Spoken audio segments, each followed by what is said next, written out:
It's Pastor Hall, and I want to wish you, I guess, if you could, a happy Mental Health Awareness Month. I know that may seem unique to celebrate a month of this importance, but I think that our mental health is just that. I think it's important to God.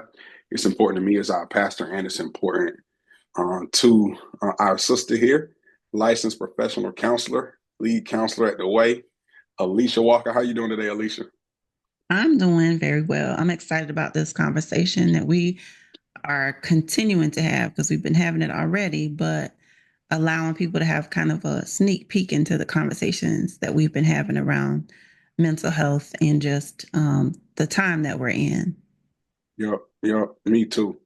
And our goal is for this conversation and the things we're going to discuss to just be a resource. So I want us to start. I know we agreed that our approach would be to talk about healing and wholeness, right?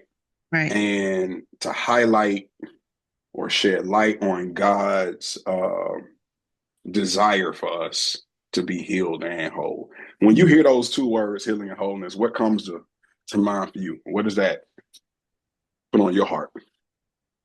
For me, it brings to my heart a sense of peace, a sense of weight being lifted off my shoulders, a sense of like the ability to rest.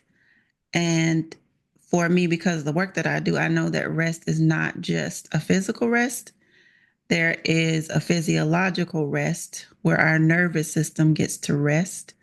Um, Mm, but there's also a spiritual rest where we rest in Him, meaning rest in God. And so when I hear about healing and wholeness, rest is a big part of it because one of the ways that we physically heal is through rest. And I just think the way that God has partnered all of these things together that like human beings are kind of just coming into understanding of, God wrote about it or had the Bible authored, thousands of years ago, and it's saying the same thing. We just now understanding it. yeah, yeah, I agree. And uh, not only are people just coming to the knowledge of this or trying to put language around, right, this divine revelation. I think also is our idea of what healing and wholeness looks like can sometimes be more, you know, fictitious than it is real. So what I mean is like you'll see some superheroes in stories that one of their superpowers is to heal themselves, Yeah. not knowing God put that in the DNA of human beings for us Yeah. to self heal, so to speak. Probably Mm-hmm. not instantaneously, but through a process of rest. Cut your arm if your body is healthy enough. God Yeah. designed the body to heal. I think for me, the word that jumps out is that wholeness word. And in preparing one of the teachings that we'll be doing this month, I'm noticing that that term wholeness or peace comes from the root word shalom. Mm-hmm. And it really means to be complete, to be whole. And so when we talk about peace as a fruit of the spirit, or the peace of God, which passes all understanding, will guard your hearts and mind, or he was wounded for our transgressions, bruised for our iniquities. By his stripes we are healed. By his wounds we are healed, or we become whole. That Yeah. shalom is a blessing that Jews would speak to each other. It's a blessing even now that people in certain cultures speak out loud to each other. But shalom is more than just, I pray you not frustrated. Shalom or true peace is I pray that you're whole, Yeah. complete. And that's possible in this life. Like we don't have to wait to get to heaven to experience that kind of wholeness. So I'm excited for us to just kind of brainstorm together, think out loud, Yeah. share from our unique perspectives. You being a licensed professional counselor, me being a pastor and preacher, and talk about some of the barriers or some of the layers of brokenness Yeah. that keep us from this healing and wholeness God has designed for us to have. I think even before we get to that, I just want to say, like, the way you just expanded on wholeness and shalom and the peace and that we could have this in this lifetime. We don't have to wait, for that to be the case. I don't know how many people believe that. True. And I think that's kind of where the conversation started with us, is how many people actually believe that, how many people actually think that I can have healing and wholeness, I can have a sense of peace, I can rest in who he is, because so much of just the Black experience has been hard. Yeah. And so being able to feel like it doesn't have to be this way, I don't know if people actually believe it, because the language we speak is, it runs in my family. Oh, that's just how she Mm. is, or that's just how he is, or they've Hmm. always been that way. And to me, that feels more like we've gotten accustomed to speaking curses over ourselves and Yep. over each other versus the blessing of shalom. Like, I'm wishing you to be whole. And so that that whole like life and death is in the power of the tongue, that's not just, you speaking it out loud, but also what you say to yourself internally, Yep. like what you come into agreement with. I remember when Angelique was born, she was born with sickle cell, but I never agreed with that. Yeah. And we talk when we say Angelique, we talking about the youngest of your Yeah. five. Yeah. Yes. Okay. So she is, let me say her age right. She's 14. I was about to say 13, but she's 14. And when she was born with sickle cell. Um, in and out of hospital every couple of months. Summer, so we felt like we lived there. By the time she turned 3, we decided to go after the process of bone marrow transplant for her, because I never came into agreement. We never believed that she was sick. Hmm. And, I truly believe that God told me from the beginning that she wasn't to remain sick. So if I didn't align with believing that she was sick, then I can't treat her like that either. Hmm. But so many of us align with that runs in my family. We all have diabetes, we all have high blood pressure. And so it becomes just what it is, instead of, does it really have to be this way? Right. Yeah. If it runs in the family, when did it enter?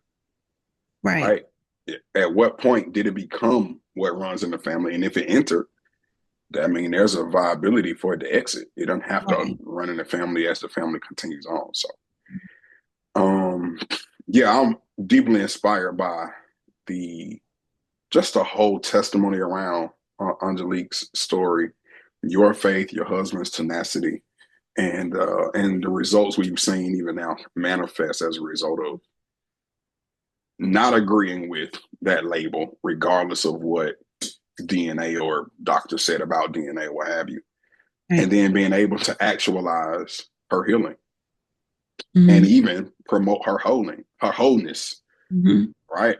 Okay, so do you want to get into these different levels of brokenness, or Yeah, we can get into them. all right? What are some of your thoughts about what the areas of brokenness look like?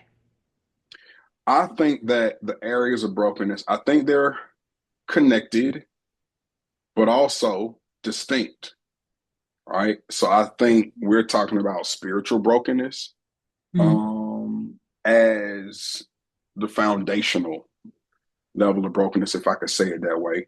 Mm-hmm. Then I would add um, racial or cultural brokenness. Mm-hmm. Um, and that's kind of hard to put words around, but I can't wait to talk about it. Just the brokenness in the human ecosystem, human culture type. So I think another level of brokenness is a relational one, right? So when I think cultural racial, I'm thinking on a macro level. When I think when I think cultural racial, I'm talking about macro. When I'm Mm-hmm. saying relational, I'm talking about micro on a personal level, right? Me with Okay. me, one-on-one interpersonal things. And I think mental Mm-hmm. and emotional, if we could put those two together, I think the Yeah. psycho-emotional brokenness is a real layer too. Yeah. I definitely agree with that. I think some of those ways that, there is brokenness, people don't see it, because sometimes it can be real sneaky in how it Mm, enters in. And so being able to recognize it, call it out, and actively pray against it, work against it, read your Bible against it, just like removing it Hmm. from, your space, because we were given the opportunity to be transformed. Daily we're supposed to renew our minds. Daily we're supposed to um, make things different for us, and we get into the ease of just staying where we are because that's what we know, right? Yeah. 80 to 90% of how we operate today is based on who we've always been. So that's Mm. why it's so hard to switch to say, I want to be something different, because you're operating just out of that 10%, 10 to 20%. That's the conscious level. And so it makes it hard for people when they say they want to be different, do different, Mm. because they're used to how they've always been, if that Yeah. makes sense. Yeah. No, no, that definitely makes sense. Um, and that's why I feel like the gospel is like real help for real problems, Mm-hmm. Yeah. not just some, religious platitude that somebody in my position gets to tell other people about to Mm-hmm. pacify. But no, a real resource to help us with all these layers of brokenness, starting with spiritual brokenness. So Yeah. if we could start there, I think that's a good place Okay. to think about the impact on our overall health and why it's difficult to grab hold to wholeness to really believe it. I think it's that spiritual misalignment or separation from God and fellowship that Yeah. that makes that tough. I think it's so true, and I think you started with that is a great point, because even thinking about our word for the year last year, be still and know that Hmm. God, and then going into grow based on John 15:5. It's hard to have a relationship with somebody that you don't even know, or you don't take the time to spend with them, and because our lives are so busy and dictated by outside things, it's really easy to have that separation. It's really easy not to have the relationship. And so it's really easy to not grow deeper. It's really easy to not understand who God is in relation to your everyday circumstances, Him being somebody way out there instead of somebody, above us, in us, and with us, like, from some of the sermons you did last year. But if I don't know it or even believe it to be true, then it's hard for me to grasp that that spiritual connection is even possible. Especially like if you think about how, the church has been for years. I mean, I don't know about you, but I grew up in church my entire life, right? But it wasn't until like these recent, I'm gonna say decade, maybe a little bit more, that like discipleship is the word. That wasn't the word. We went to Oh, church, we went to right. Sunday school, you know what I'm saying? We went to like conferences and stuff, but we didn't have discipleship. So the depth of what it means to disciple people didn't really have to be there. And I think we're just at a time in time and eternity that God wants us to go deeper and to know Him more. But in order to do that, these things that we're calling brokenness have to be dealt with, so that then we're discipling other people who look more like this Yeah. instead of old school, I'm just going to church. Yeah. And what that makes me think about is we are aware of the brokenness, even if we don't have the language to describe it. Yeah. We feel in our spirits Yeah. this. You can call it a hole in the soul. You can call it an internal disconnect or internal searching for something bigger, something divine. Yeah. And even if we lack the words to really explain it, um, we try to fix it. Yeah. And so I think the question is, am I going to try to fix it my way, or am I going to try to embrace God's solution for this? So Yeah. you mentioned, for example, discipleship, right? Learners Mhm. of Jesus, helping people be like Jesus. Um, That's God's strategy, right? Faith in Yeah. Christ. The first step of obedience is baptism, Yeah. and then discipleship as an ongoing process of growth, of being or becoming. That's God's strategy to fix it. Our strategy to fix it is to take a little bit of what God said and then turn it into religion, right? Our strategy to fix it is to do, not be. Yeah. Our strategy to fix it is to try to prove, right? Overexert effort. You know what I mean? And that's to me the spirit of what religion is. Yeah. And even how we try to do it is a sense of control.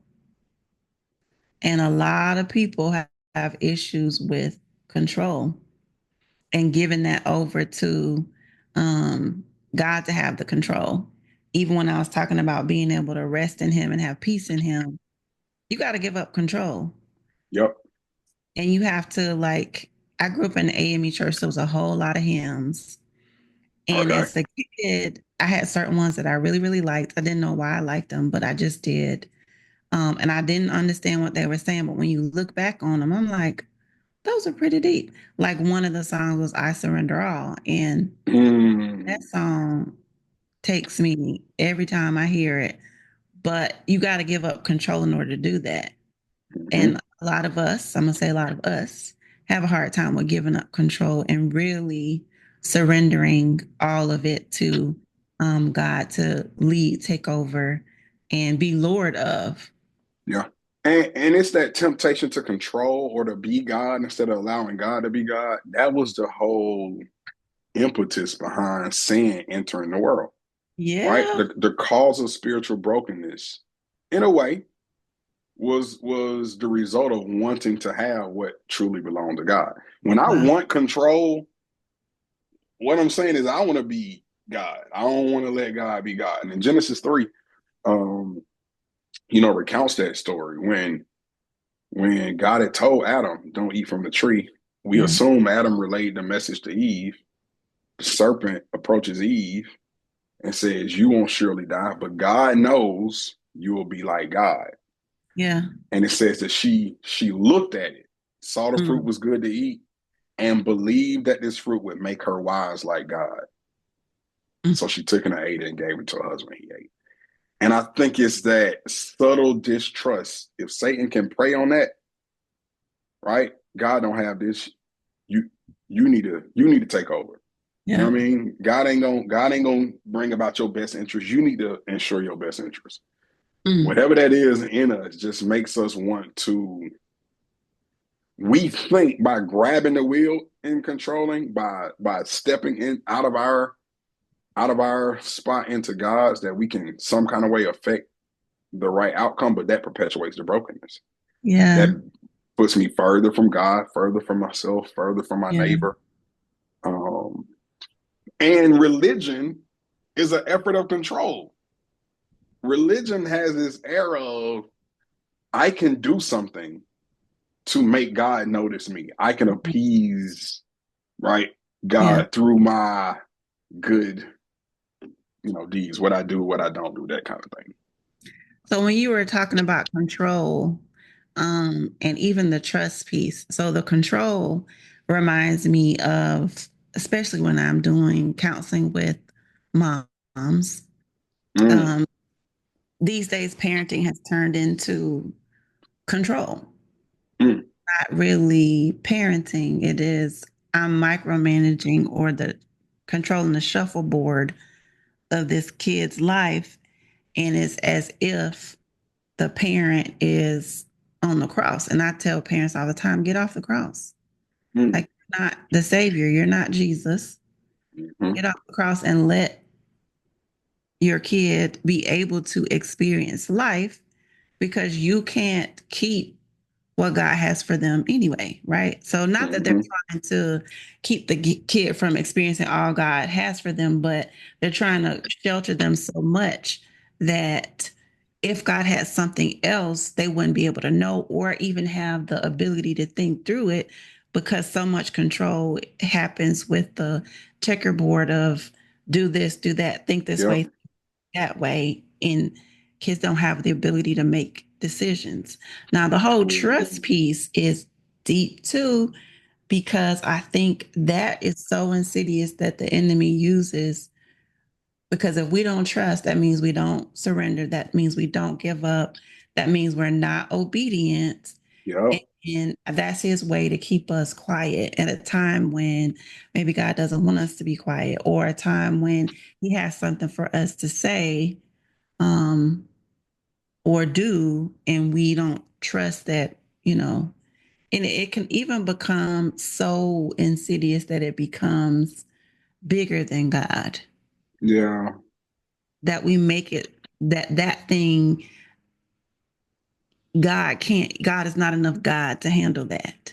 Yeah. And I think when I was talking earlier about all the things that we say Black people kind of runs in our family, sometimes it feels like that's what we're saying, that Mm. God is not enough God to handle that.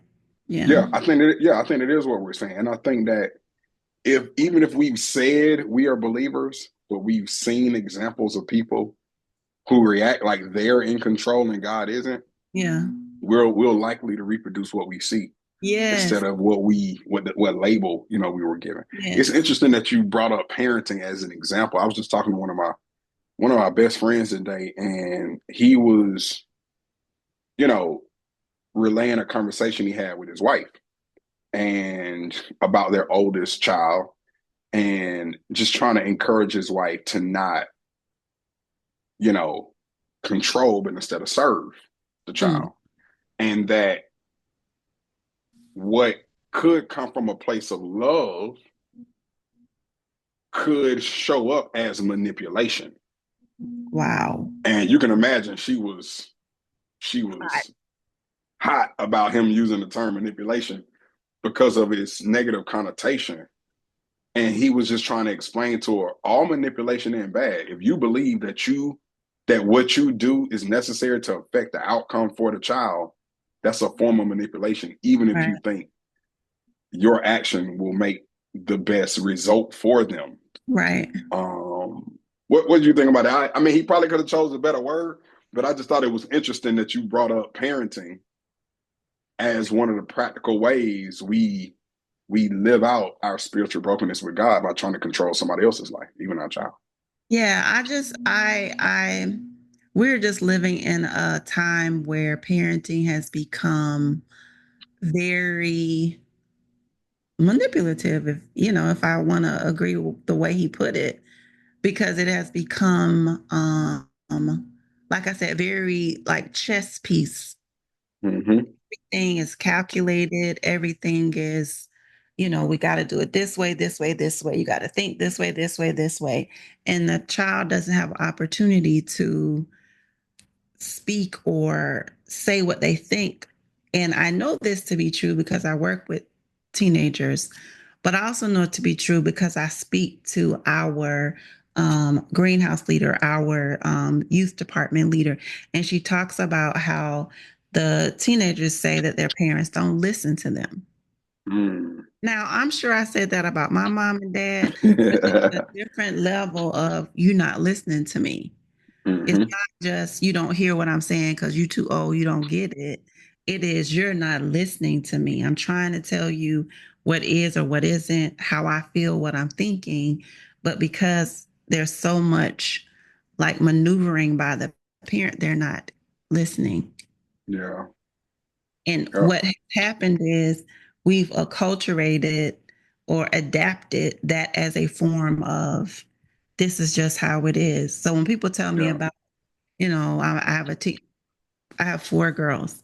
And so people are like, oh my God, how did you do that dealing with four teenage girls? And I was like, I just don't agree with every child has to be that way. Like mine is not. Don't speak Mm-hmm. that over my kid. I'm not speaking that over them. If they display it, we're going to nip it in the bud right then. And we're going to restart plenty of times. My second oldest, she's probably the sassiest. Well, the second and the fourth, they're a little sassy. But it Okay. was plenty of times that, the two older went to boarding and the second one Sometimes she would be a little sassy on the way back, and I said, "Whoop, rewind, let's start over." Whatever that is that you got going on, address it. We can talk about it, but let's start over because we're not Yeah. doing that in our house. And I just think that, we've accepted so much of that's just how kids are, or that's just what Yeah. it is, or it's okay, they're going through a phase. No, I'm not agreeing with that. And I'm not going to let them agree with it either. So let's figure out what it is. And I Hmm. think that's where the spiritual brokenness can come in. We allow too much life and death Yep. conversation, but it's more death conversation. And And it's life. then it becomes the norm. And I don't want Yeah. that to be my norm or my kids' norm. And I think what I'm appreciating about just the tonality I hear is you have stepped into that real place of authority in your family. Yeah. And I'm knowing that this had to start with you, right? So if we can look at parenting or your growing or evolving relationship with your daughters as they grow, and we're talking about the effect of our spiritual brokenness with God and how it translates to, control, speaking death instead of life, manipulation, instead of going back to the source for ourselves to reconcile with God. I Mm-hmm. guess my question would be, what would you say happened for you personally to help you experience healing and wholeness in your own personal spiritual brokenness? Because I can hear the fruit of it in your parenting. I can hear the Mm-hmm. fruit of it in the way that you know, circle the wagons, which I know is a term you like to use, or Yeah. stand in the gap for, Yeah. right? Show up for your Yeah. daughters at some of their lowest moments. Yeah. To be able to grow to be the type of parent who trusts God and who is careful about what you speak. Tell me about just how did you heal, or how have you begun to tap into your wholeness and overcome your own personal spiritual brokenness? Does that make sense? What I'm saying? It does. I think it's almost for me, at least, it's been like two separate things, though, right?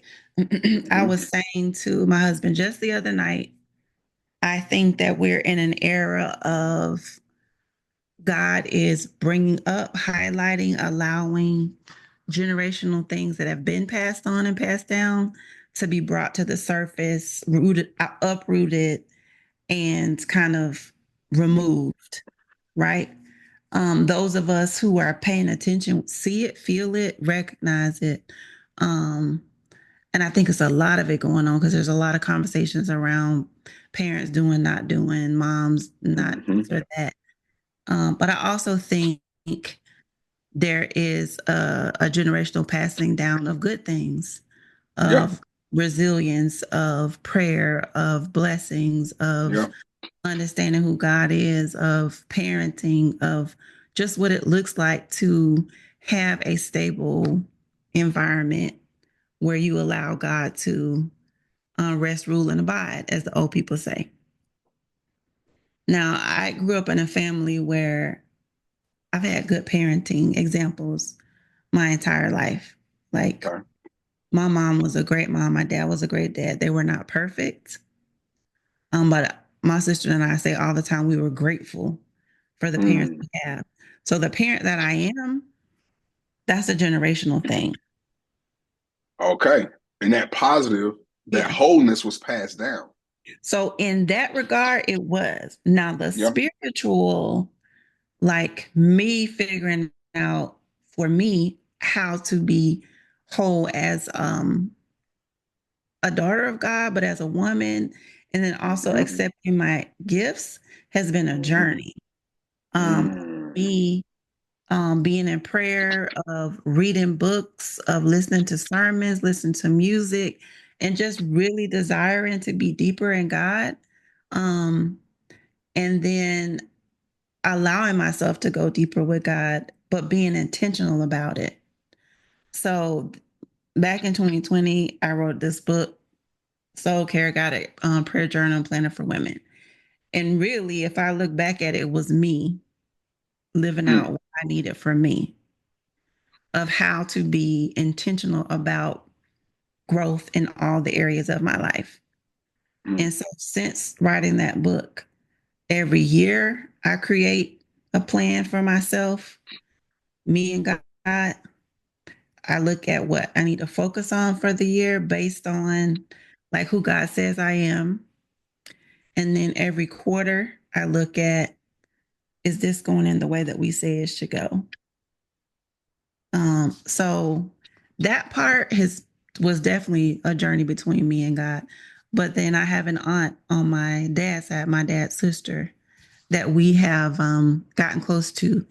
And I know that part of it comes from my dad's Ah, dad and mom, um, because that connection on that end is from the realm of just like spiritual growth and the depth of it.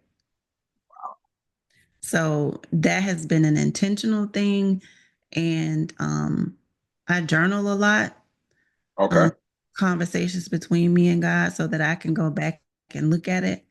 It's a reminder of, God said this to you 7 years ago, Mhm. and here it still is. Mm. But that's the part about, that has helped me with healing and wholeness is being intentional about my relationship with God. But you first got to have a relationship. I agree. I agree. I mean, I would say the same.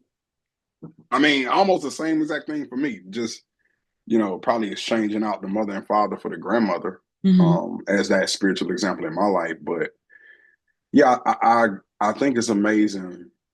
Sometimes it's easier to see the trauma that's been passed down and harder to appreciate, like you said, the resilience and faith and the good things that have been passed down. Yeah. Coming to Yeah. know the Lord Jesus, understanding that that spiritual connection is not religion. It's not the same as religious effort. No. And then maintaining closeness with God through disciplines. So Yeah. you mentioned journaling, you mentioned the book you wrote, you mentioned the things you do to develop that relationship. I found value in the same things, right? Mm-hmm. Studying God's word, spending time with other believers. Yeah. Journaling was a weakness of mine. It was really one of Ebony's strengths. And over the last couple of years, I've taken it up in my own unique way, right? Yeah.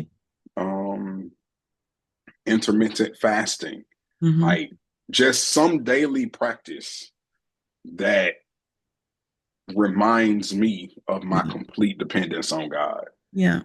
right? I think my faith in Jesus helps remedy the brokenness, but that daily resting in God helps me to stay whole or keep pushing towards wholeness. So, Yeah. Because life can definitely take you out of pocket with that. Like, it's been seasons in our lives where it's just one thing after the other. And we happen to be in one of those seasons now, which is why I definitely got to stay connected to God as much as I can. Because if not, I'll be in a totally different direction. yeah, And yeah.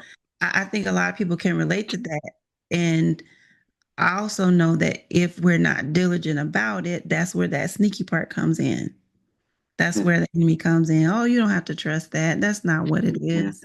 mm-hmm, This is what it is. This is this other thing over here. Or you thought it was the church, but remember they hurt you. And over mm. here, you could do what you want. You could smoke what you want. You can be who you want. And I just think that it's real easy to be separated when you're not able to connect regularly. Yeah, and I think that's a great segue. So, kind of moving from the spiritual brokenness, Mm-hmm. let's get into relational brokenness. And using that term relational, I know it can be a broad term, but I mean in the sense of my relationship with myself and interpersonal relationships with others. And Yeah. so you just kind of guided us that way almost organically that, you know, Satan has a way of not just tempting us to perpetuate our distance from God, Mm-hmm. right? That's spiritual brokenness. But Satan also has a way of tempting us to distance uh, ourselves from ourselves and Yeah. from others. Yeah. So when we think about healing and wholeness as a real possibility for disciples of Christ, followers of Jesus, right? Hmm. Healing and wholeness is available. Hmm. How does my relational brokenness with myself and with others, how does that prevent me from really tapping into the healing and wholeness that's available? So I think it could happen in a lot of ways, right? So for yourself, I think relationally, it goes back to what you think about yourself, how you see yourself, what you speak Mm-hmm. to yourself, Mm-hmm. what you come in agreement about yourself, right? Yep. So, therapist, I know there's diagnoses. I have to use diagnoses, mental health diagnosis, depression, anxiety, all of that. But sometimes it is not that. It is, I'm coming into agreement like it is the thing to do. For me, Mm. it almost feels like everybody has to have something now. Everybody has to have this Right. diagnosis, this distorter, or something wrong with them. And it's becoming like a part of the norm. Well, I don't want Yep. that to be the norm. I don't want that to be the norm for me. I don't want that to be the norm for my kids. I don't want that to be the norm for anybody around me. So even if, and I'm not saying, by no means am I saying if something is going on that you should not seek help, you should seek help. I also believe that there is a spectrum of wellness Yeah. physically and mentally. I think that people take the deep dive for mental health now that it has become normalized that you have to have Mm-hmm. something so that, I can say I'm in therapy because it's now the thing to do. Therapy is a Mm-hmm. great resource. It is not the source. It's only Yeah. one resource, right? God is the source. And I also, think that people speak over themselves like, I have this thing or I am this thing, which is what I was saying to you about my Mm-hmm. youngest Angelique in the previous conversation, that I'm not going to agree that she's sick. Yep. I'm not going to let her agree that she's sick. Because if I agree that she was sick, there was a time that they wanted to, you know, provide a procedure at the moment that could have been helpful in the moment. But I knew long term that was going to make her sick. And that's not what God Mm-hmm. said about her. So I wasn't going to Mm-hmm. agree with that. I just told somebody recently, I said, stop agreeing with being anxious. Yeah. Stop agreeing with that. Not I am anxious, but I am feeling anxious right now. Or Yeah. how would you? Yeah. So, saying like, I have feelings of anxiety around XYZ. Mm-hmm. Now, some people do have a diagnosis. Some people do. That is true. But some of us are just saying it because it is the thing to say, just Yep. like OCD. I'm OCD. You know how hard it is to be diagnosed with OCD? You don't have OCD. You just like a clean space, Yeah. right? Right. So stop coming in agreement with things that were never meant for Yeah. you. Like, never. And I'm so glad you're saying this because I could sense it, but I may have the spiritual discernment to say it, but not necessarily the credentials. As one who works in the counseling field, Mhm. you know, I am struck by this. Now all of a sudden everybody got a touch of this or a touch of that or a little of this and a little of that. When some of it is real and other could just be faddish. It could be, I definitely believe in the whole commodification of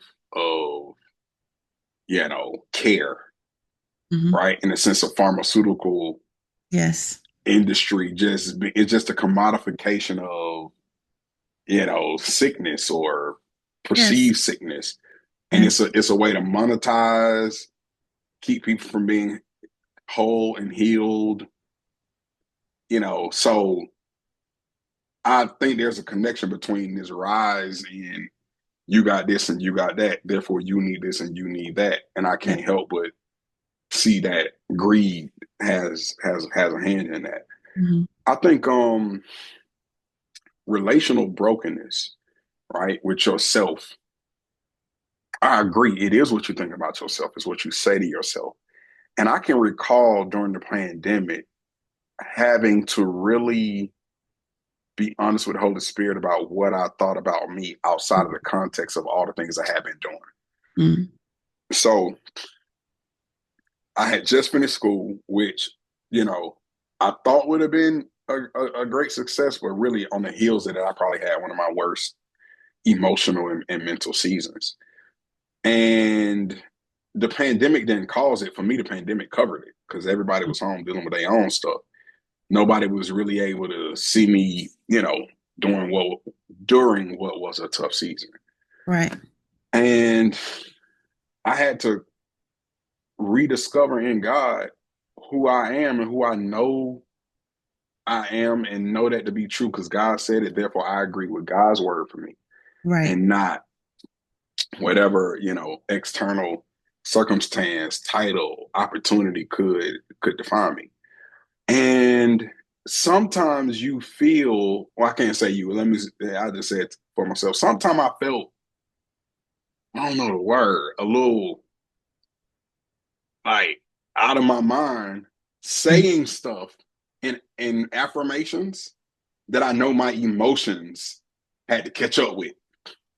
Yeah. Right. So if I say I'm this, but my emotions feel like this, I got to keep saying it until how I feel catches up with my So declaration. isn't that faith? I think that is faith.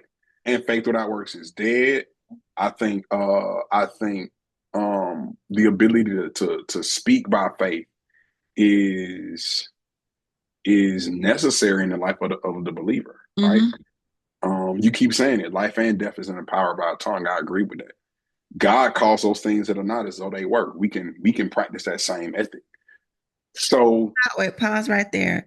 Say yeah, that again. God calls things as if say it God correct. calls those things that are not as though they were, and we can Okay. practice that same ethic. We can practice that same ethic, but we can actually do that. What you just said is what the world calls manifestation. Yeah. Yep.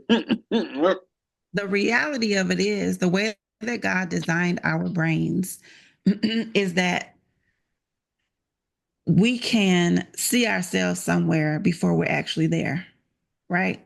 Mm-hmm. If you see yourself there before you're actually there, your mind and your body don't know the difference that you're not actually there. Mm. So you are calling this thing out. In a moment, it don't look like it. In a moment, you don't feel like it, but you're saying it and trying to align with it because that's what God said about you. But if you say it enough, believe it enough, rehearse it enough, Yep. what you're doing is creating a new neural pathway in your brain Mm. that now is just a highway to that place instead of a stopping point because you don't actually align or believe it. God has given us the tool to visualize and see where He wants us to be Yep. and create a highway to it. We just got to do the work Wow. and be intentional about it. So many of us just get up every day and do the same thing we did the day before. Wow. And if you keep doing the same thing you did before, you're going to be the same person tomorrow. Wow.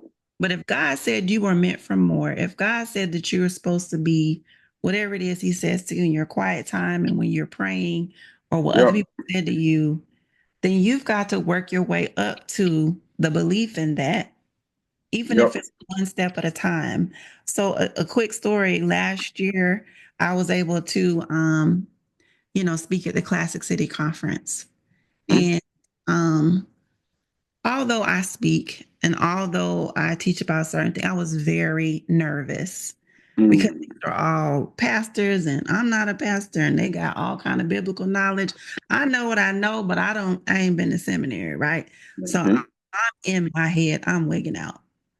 And God knew what to do. He allowed my husband to come and support me. And just his presence, not even having to really say anything, calmed me to get through it. But there are these moments that we have that there's a friction between who you are Yep. and who God is calling you to be. Yep. And a lot of people at that friction point retreat. Mm. And so they stay in who they are. Yep. And that was one of those friction points where I feel like I was bumping up against a ceiling. And if I could have run in that moment, I was going to put my stuff in my bag and leave, like for real. Like that's how bad it was. But I also know that it was more than just my nerve. That was a spiritual attack because that was a ceiling, a breakthrough that I needed to have. I Mm. needed to have it in that moment to get to the other side of it. And there have been other moments since. That's only been a little over a year. And there will be more moments to come. But Yep. that moment allowed me to break through and then come to another moment and standing in who God says I am. And there Yep. are other breaking points that are coming. But I was describing it to my husband like it feels like you're trying to run into a brick wall. But when Mm. you actually break through it, it's like saran wrap. It wasn't that Mm. through, but the trying to get through it is so much resistance because you know yourself to be this one way and you're Yep. fighting against this one way to be the thing that God says you are. And it's hard until you get through it. And Yep. there's many moments of that, but that's what pruning is. That's what Yep. growth is. That's what going deeper in God is.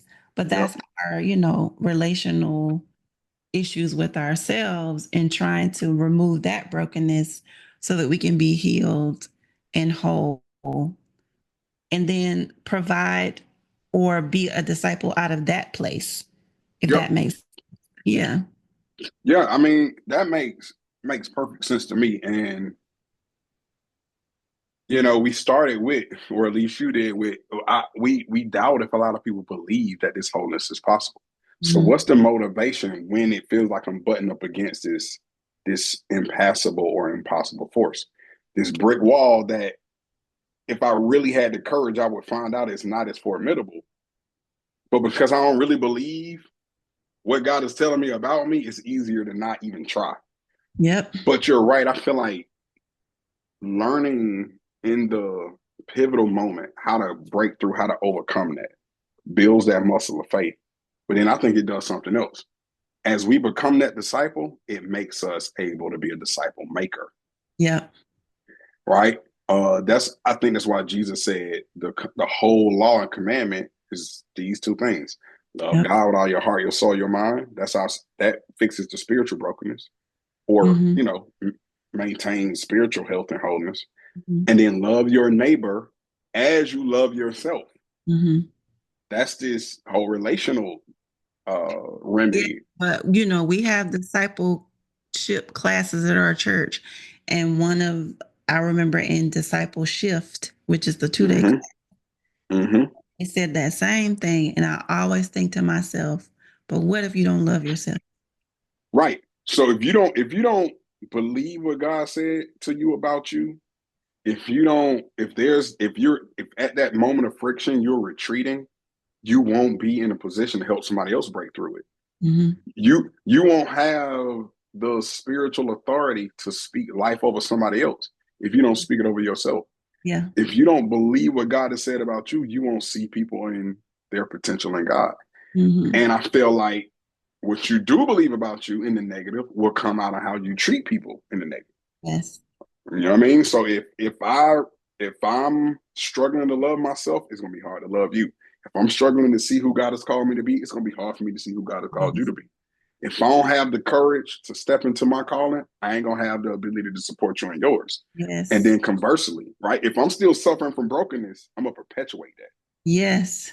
But once I tap into my healing and wholeness through my own personal brokenness, now I've taken the plank out of my own eye, Yes. so I can help my sister or brother with the speck in theirs. Now that I have tapped into the possibility for me, I see the possibility for you. And you Yeah. know what, Alicia? I don't think I just see it. I want it for you. Yeah. Once you've been healed and you start to get close to some wholeness, Yeah. this is what you want for everybody you know. You want this for Yes. everybody you come in contact with. Yes. You want this for your friends. You know what I mean? Yes. You even want this for people that have done you wrong. You like, man, if they can just get some of this. Yes. So I think there's a connection that relational piece is layered between the personal and others. And wherever I am with me is where I'm gonna likely be with them. What you think about that? What I'm that dynamic between, like you said, if you don't love yourself, you can't love your neighbor. But if you do love yourself, I think that's exactly spot on. I think that's exactly why I wanted us to do the trauma training for the leaders, because mm-hmm, I think that's kind of like where church hurt comes from. People haven't done the work mm-hmm, themselves.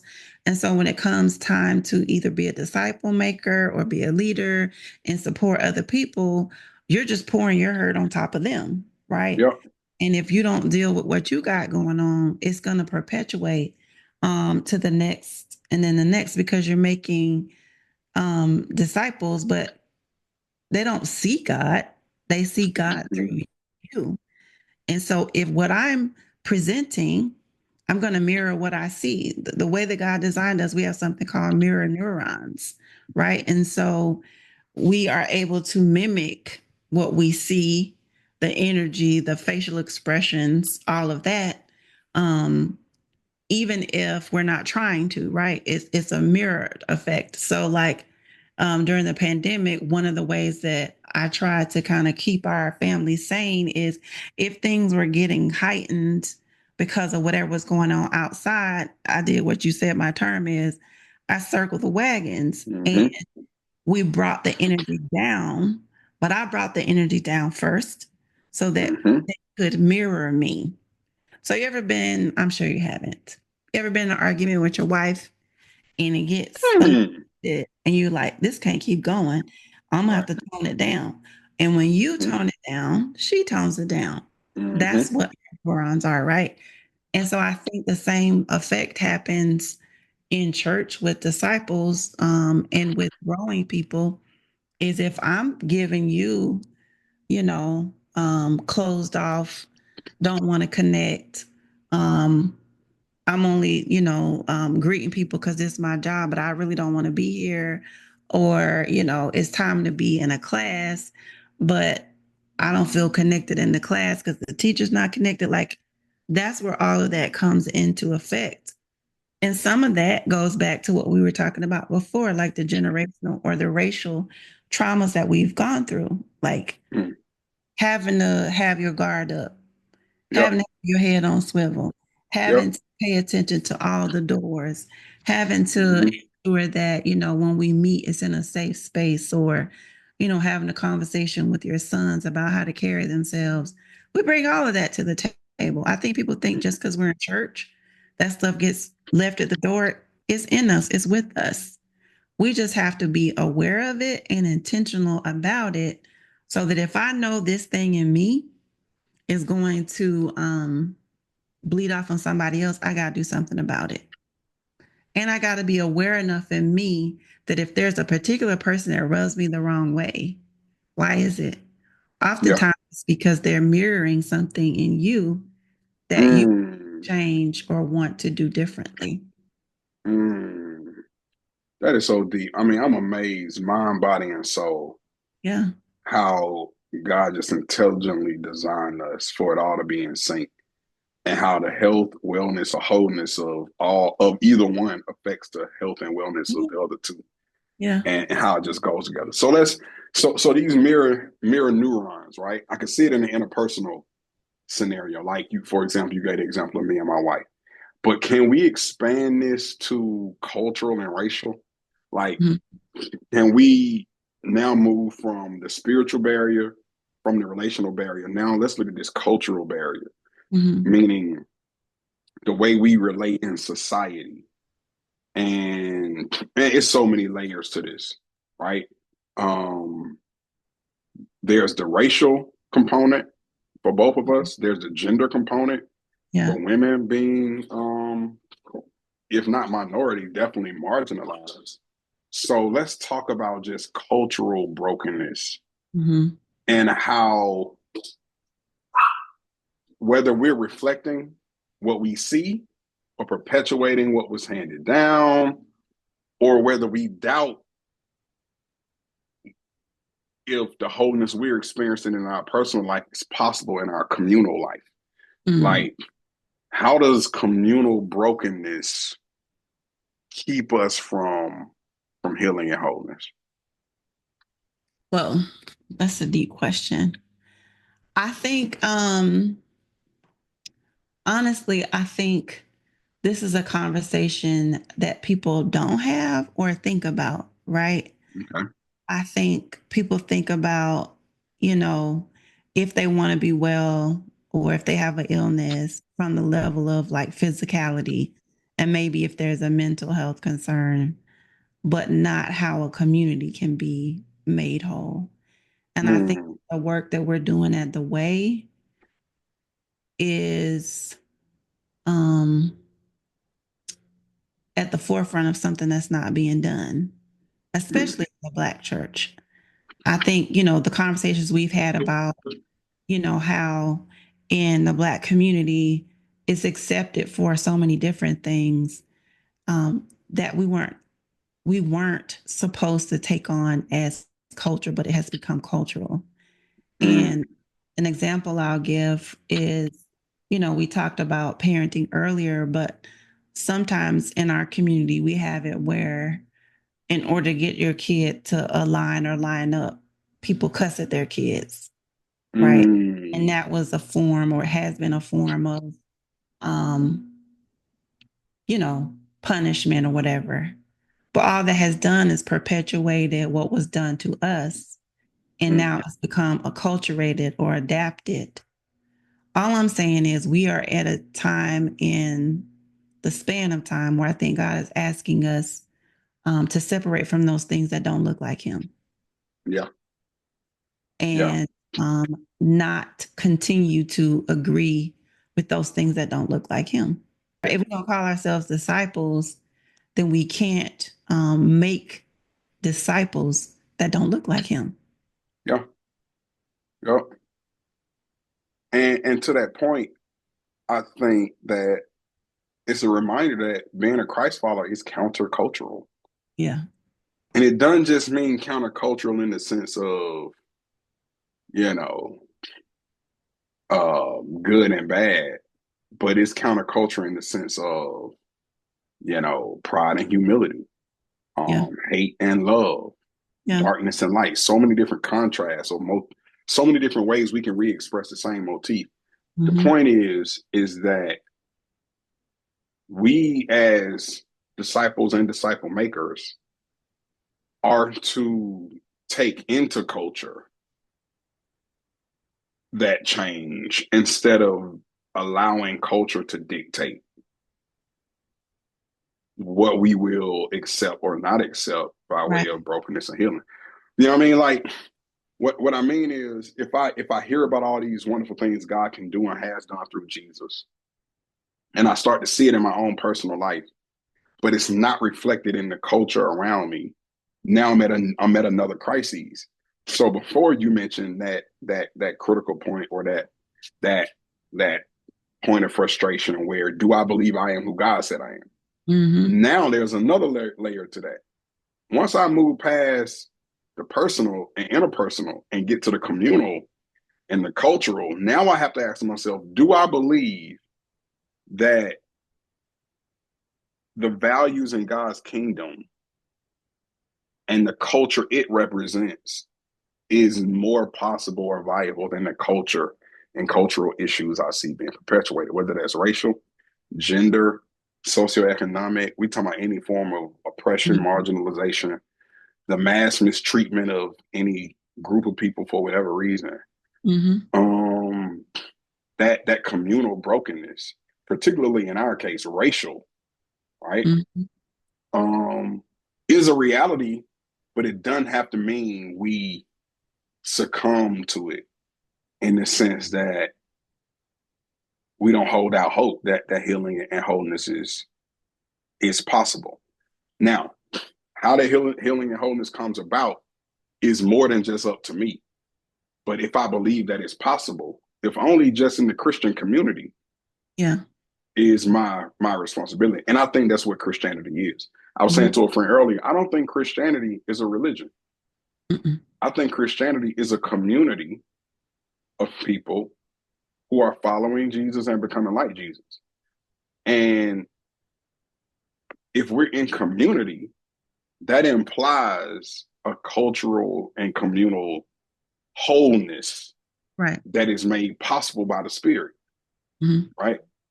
And enables us to forgive, love one another, Hmm. be merciful, be patient, Yeah. bear one another's burdens, and so fulfill the Hmm. law of Christ. Forgive one another as God in Christ Jesus have forgiven you. To practice all these one another's Yep. that Scripture tells us to do. I think we do that in Christian community. Let's talk a little bit about the racial brokenness because you Mhm. brought a book to my attention that I just cracked open, Okay. and it is, you know, this post traumatic slave disorder is uh, the name of the book, right? PTSD. And I believe the author, her name is Joy DeGraw, Post-traumatic right? slave syndrome, Dr. Oh, Joy DeGruy. Joy DeGraw. Okay. Let's just talk about what has been perpetuated culturally or made to seem normal for survival's sake that maybe as Christians we should renegotiate in light of the wholeness that's available. That's a lot. That is Uh, a lot. I think we've had a lot of protective measures that we've had to do in order to keep us safe. Hmm. So, one of them is, you know, the way that we discipline our kids, the way that Hmm. we try to protect them out of, and she uses the word denigrating when she talks or in her writing, way of kind of putting down. And it comes from the space of, I don't want to make you look good because if you look good, then they'll take you from me. Like on the auction block when we were dealing with slavery, if you look good, then you can be removed from my care and now you're sold and off to somebody else's plantation. Well, that has been Mm. trickled down into our speaking that Yep. sometimes you'll hear my, and that's where to me where the cussing comes in. You're like putting down your kid thinking that it is helping keep them safe, or you're not Mm. celebrating wins. You're like only focused on what didn't go right. So I'm thinking about even with my own kids, like my oldest was a great student in school, and she went to a really, hard middle school, whatever. And, it would be A's and there'd be this one B. Instead of looking at all Mm. the A's, be like, what's up with that B? That is something that's passed down, like focusing on Mm. what's not right instead of what is right or the good. Um, and what ends up happening is we create a culture of this is how you operate. This is how Yeah. we are. This is how our community is. And something that's been coming up a lot for me lately, at least in my work and even in some, relational stuff with people around me, is like relationships with mothers and Mm. how mothers' relationships, a lot of people I'm seeing, it's not a great relationship. And some of it has come out of um, survival, like needing to protect herself, needing to protect her kids. It felt mean. It felt, abusive. It probably Mm. was mean. It probably was abusive. Um, but there has been this in certain pockets of our culture that it has been okay for mothers to be that mean Medea type mom. Mm. And that don't look nothing like God. Yeah.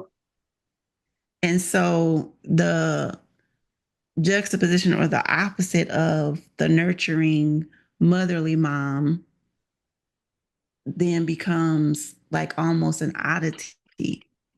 Yeah. And that's never what God intended for us, right? Yep. So in community, you were talking earlier, um, you were saying that Christianity isn't a religion, it's a community, but it's also a lifestyle. Yeah. And so if I'm living that lifestyle of trying to be more like him, that even bleeds over into, how I am in community with other people. Hmm. Um, and because we are a community, we're also the body of Christ. So what I lack, you have. Hmm. What gift I have, you have a different one, and they come together to make us whole. Mm-hmm. But because of the racial barriers or brokenness we've had, we don't trust each other. We want to be like crabs in the barrel, like jealous of each other. Mm-hmm. We want to look at like, you know, I think sometimes when I see visitors at the way and we're like, you're like, welcome to visitors, they look like, oh, it's almost like, is this for real? Like, are they being for real? Because I've been places before where it's not real. Are Mm, they really this genuine? Are they really being loving? Are they really like this nice? yeah. And I think in school, sometimes they'll talk about climate and culture and how you create that in the school. I think at the way we've created a climate and culture of um, discipleship, but I also think we've created a climate and culture of people desperately desiring to be healed and made whole. And in Yeah. that, like you said earlier, you're excited to share it. You want other people to Mm-hmm. be part of it. But if you're not yet a part of it, kind of feels like, okay, this might be a little strange because Yeah. it's not familiar or it feels off putting because I'm so used to what has been acculturated as the norm of Yeah. negative, of being on guard, of not trusting people. Always got to have my head on swivel, always got to outdo or be the best, even when it's us. Yeah. Yep. Well, I think, it's a lot of that in there, but I just think we're at a point in our walk as a community of people across the board, not just at the way, that we've got to look beyond the surface of things. Yeah. Those things beyond the surface are keeping us from being more like him and walking this out. Yeah. Yeah. I agree. I mean, how I don't even know the word. Sobering, I guess you could say. Mm-hmm. Convicting. How sad is it that Black people learned negative traits as a mean for survival, passed them down without scrutiny, and ended up taking out on each other Yeah, what was instilled by the dominant race, yeah, in a way that now we have absorbed that trauma. And if we're not discerning, if we're not aware, we could pass it off to each other in the ways that we shade each other, yeah, minimize each other, yeah, compete, abuse, whether that's yeah, through verbal abuse, mm-hmm. through so many narcissistic, Yeah, manipulation, gaslighting, ghosting, all this kind of stuff that we do to each other. And then yeah, it can also perpetuate itself in church, yes, seeing this culture as like the world's instead of as countercultural. yeah, Um, you kind of talked about the caricature of the Black mom and the negative connotation, like the Medea type, where, yeah, the Medea type may be funny, but when you look at how the Medea type talks to their yeah, child, and the lack of affection and the lack of, what I mean, is like, you're right, it's not the ideal in the way that God has shaped that role to be. But it's so normal yeah, that I remember, Alicia, taking the ACE test, and it was asking me questions, right? Adverse childhood experiences that yeah, you put me on this a couple months ago, probably a couple years ago at this point. I remember taking an ACE quiz, and the stuff is asking me, I'm like, yeah, didn't everybody? You know yeah, what I mean? yeah, So the trauma is so normal. It's so ingrained in how we have been raised that it's hard to see yeah, what life would have been like without, you know, was I being abused, or was this just how Black parents raise Black kids? And the connection of that from slavery down to adopting negative traits for protection, to passing it down generation after generation, to the point where we just kind of expect what even shouldn't be yeah, a part of our community is just Like so, even the language we use of acceptance is, oh, it is what it is. it is what it is, right? And I'm talking about stuff that it is traumatic. Because it was everybody's trauma, the collective trauma Yeah. makes it less, Yeah. unless you really are forced to think about it, you're like, wow, yeah, Yeah. maybe, maybe it wasn't good for us to have, a drunk uncle. Everybody got a drunk Yeah. uncle. Or Right. maybe it wasn't good for my parent to speak to me in this language Yeah. and in this way. Yeah. Maybe that wasn't, healthy. Mm-hmm. And just believing, I'm gonna be honest. I think if it's one area I've struggled to believe the most in wholeness and healing, it's this one. Yeah. Because the effect is hundreds of years, especially in this country.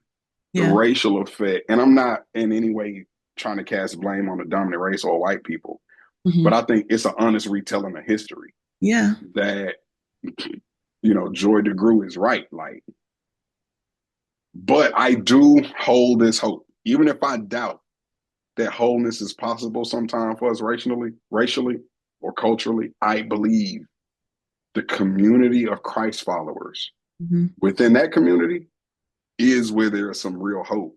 Yeah. Even if it's not to become interracial, it's still some hope to become intergenerational. It's still Yes. some hope to become male and female, treat each other as equal Yeah. and love one another through mutual submission. It's still hope for, you know, parents to see their children as the fruit of the womb, as gifts from God. I Yeah. think there's definitely cultural hope in the wholeness that the gospel promises. You know why I have maybe a little bit more hope in this area is because there's so much research and Mm-hmm. um books, and now people are preaching and teaching about it that Mm-hmm. wasn't there before, right? Okay. Yep. Which means that this is something that, to me, it's like a radio. God is turning up the radio, turning up the Mm-hmm. volume for us to hear it, because this is something, at least I feel like in this generation, he's trying to break so that we see that it doesn't have to continue. I think a part of why it has continued for so long for us is because we've had to live in survival for so long. Mm-hmm. And at this juncture, um, some of us still really do, but a lot of us don't. Mm-hmm. And when you get to the other side, when you don't have to live in survival, your body Mm-hmm. feels the difference. Yeah. Your nervous system Mm. goes down. So when you go back to that, living in survival, it's uncomfortable. You get sick. Yeah. Some people, say they don't eat pork and they used to eat pork and they try to go back and eat the pork. When they try to go back and eat it, they get sick. Yeah. Same thing. Once you've Mm. learned what it is to live in a peaceful space, to be able to regulate your nervous system, to be able Yep. to, yes, you get upset, yes, you have issues, problems, but you don't live there. Yep. And when you go back to that, your body is uncomfortable. And whether you recognize it, like, in your thinking brain or not, you're like, I'm not comfortable here. I'm not comfortable in this Yep. space. That's why people with their families, they're like, I'm going to be over here if y'all going to be over there for Christmas, because I can't do that. Yep. I don't want to be And part of that no more. and risking whatever ostracization comes with that. Yeah. I'm not thinking I'm better than nobody. I'm just better than who I used to be. And I Yeah. can't even go back to this last, area we want to talk about. So we looked at some spiritual brokenness. We've looked at relational brokenness with myself and with others. We've looked at cultural or racial communal brokenness. Now let's spend some time talking about emotional brokenness, mental brokenness. Like, do I believe wholeness is possible in my head and in my emotions? And once I've tapped into that, to your point just now, that becomes my new norm. Yeah. Like, I can't go back to the hell raising, to the abusive language, to the high strong all the time, Mm-mm. to the constant staying in fight mode, you know, that's not a survival mode I want to stay in. Mm-mm. And not because we've risen above it in the sense of, you know, just socioeconomically or the zip code we live in, or that's not what we mean. I think we primarily mean we've matured spiritually to the Mm-hmm. point where we've learned new coping mechanisms. We're aware of triggers. We Mm-hmm. have resources we can pull on. We've grown in the spirit. We've got brothers and sisters in Christ we can lean on. And we've just healed. Yeah. And that shalom has become so real to us that we don't want to live without that shalom anymore. Yeah. So, what are some of the factors that create mental and emotional brokenness in a person that would make us doubt that wholeness is possible?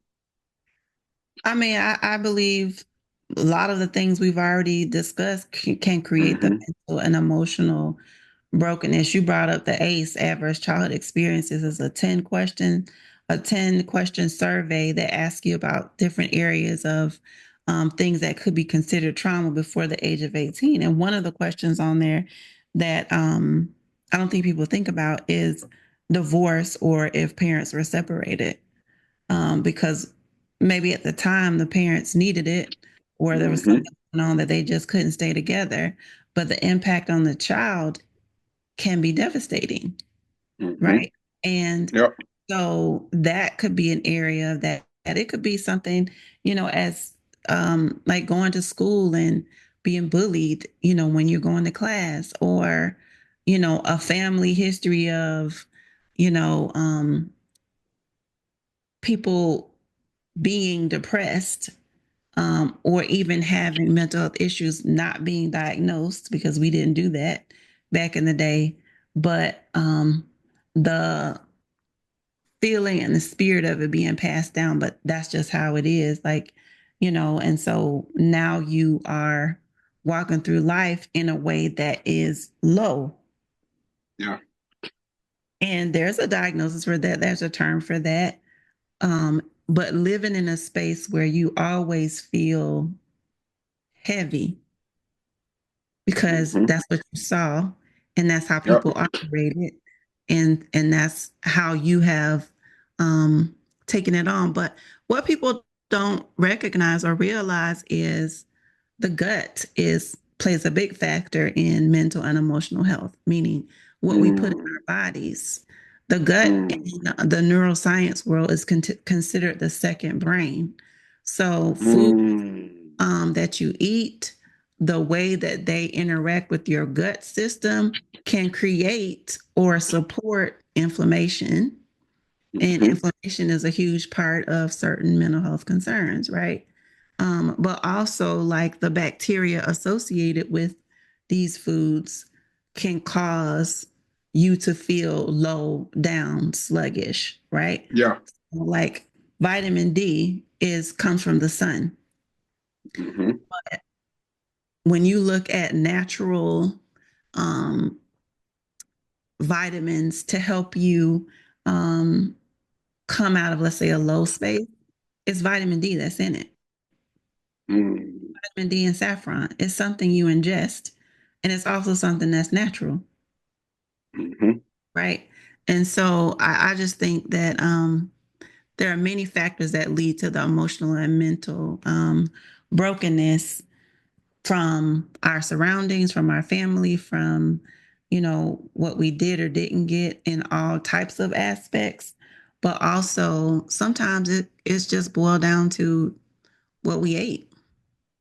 Oh, wow. And what we ate over and over and over. Now that you said that, I learned this a few years ago just for myself personally, right?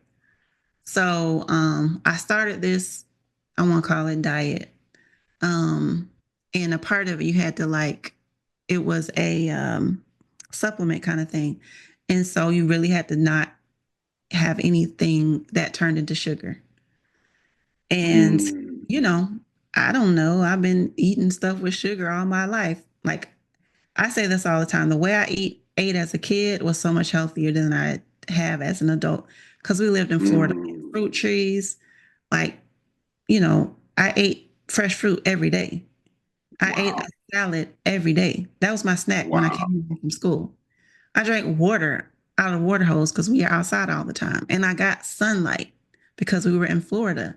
Right. Fast forward, I'm an adult, and I'm eating things differently. And, we eat a lot of fried foods and, fast food and all these things. All this Hmm. stuff turns into sugar, not recognizing what it does. And so I did this diet thing. And first couple of days, I was felt horrible. My body was detoxing from the sugar. Wow. After about the fourth day, I started to feel good. And I recognized that I was clearer thinking, all these things. This was like right before Christmas. Cooked the traditional Christmas dinner, all the things. There's a lot of starchy foods at Christmas. That's true. The next day when I woke up, I had the blackest circles under my eye. It Mm, was from the sugar. It was mm, from the sugar.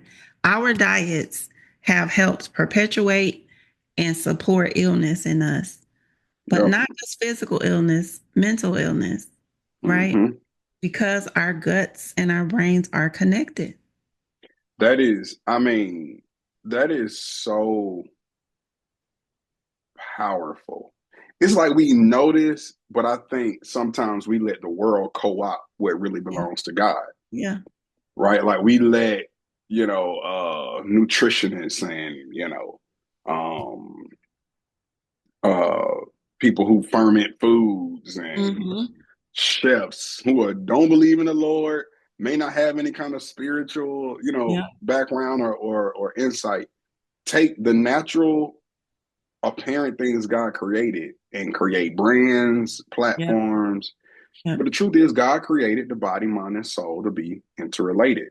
Yeah. And gut health is something we rarely talk about in our community. And I Yes. just recently learned a phrase that I never even knew existed, or a terminology, microbiome. Yeah. So there's this, when Yep. we say gut, what we're talking about is our microbiome. We're I talking watched a about documentary about it yesterday. I've the been gut watching. health. Yeah. Yeah, I watched one too. Mine was the one I watched was called Gut Health It might have been on with Netflix. on Netflix. Yep. Oh no, mine was on Masterclass. Okay. So, but I'm glad there's multiple ones out there. The point is, the microbiome is this internal ecosystem that reflects our consistent diet, and it Mhm. benefits from fruits, vegetables, fermented foods, Yep.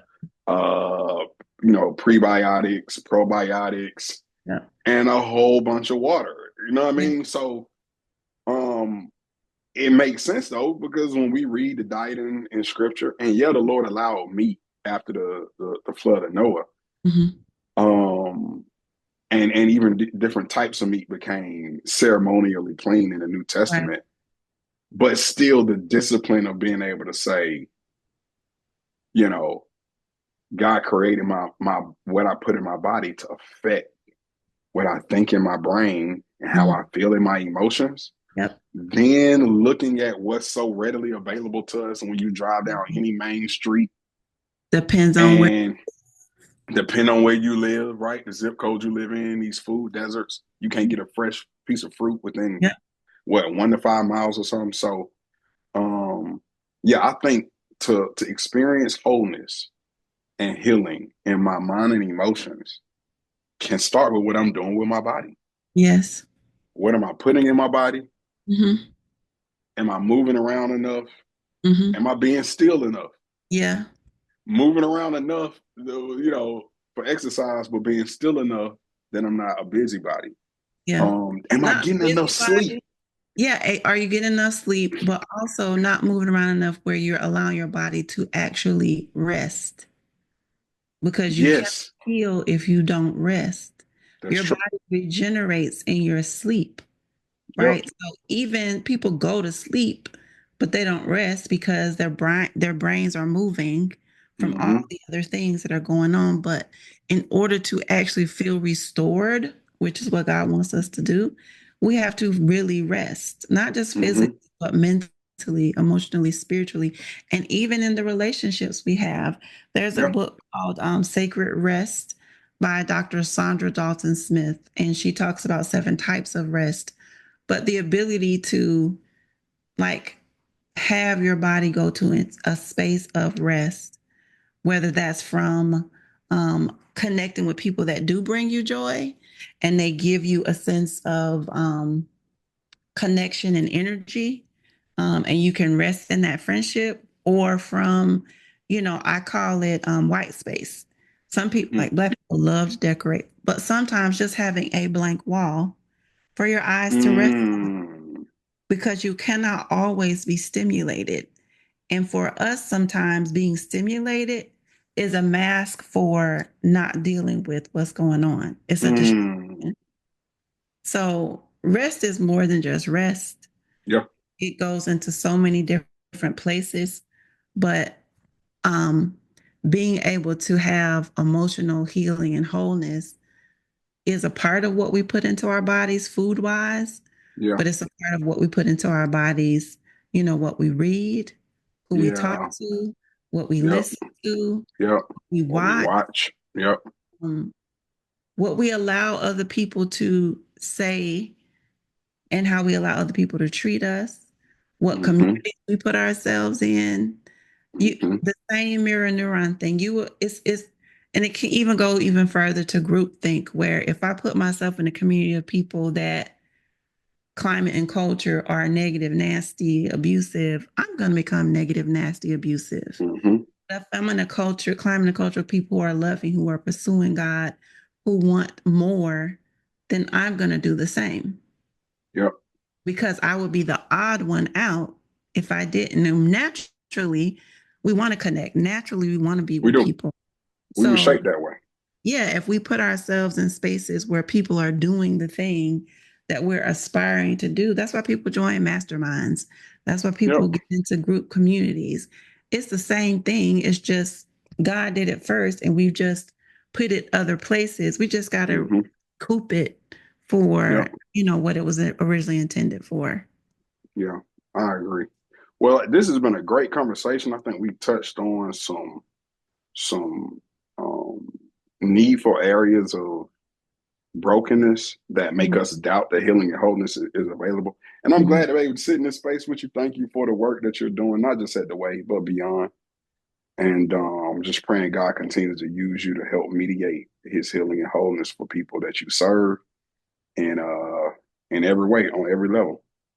Thank you. I appreciate it. I enjoyed this conversation, and I hope people enjoy it as well, and that they're able to get something out of it. Yep. I hope they will. Love all y'all. See y'all soon. Thank you.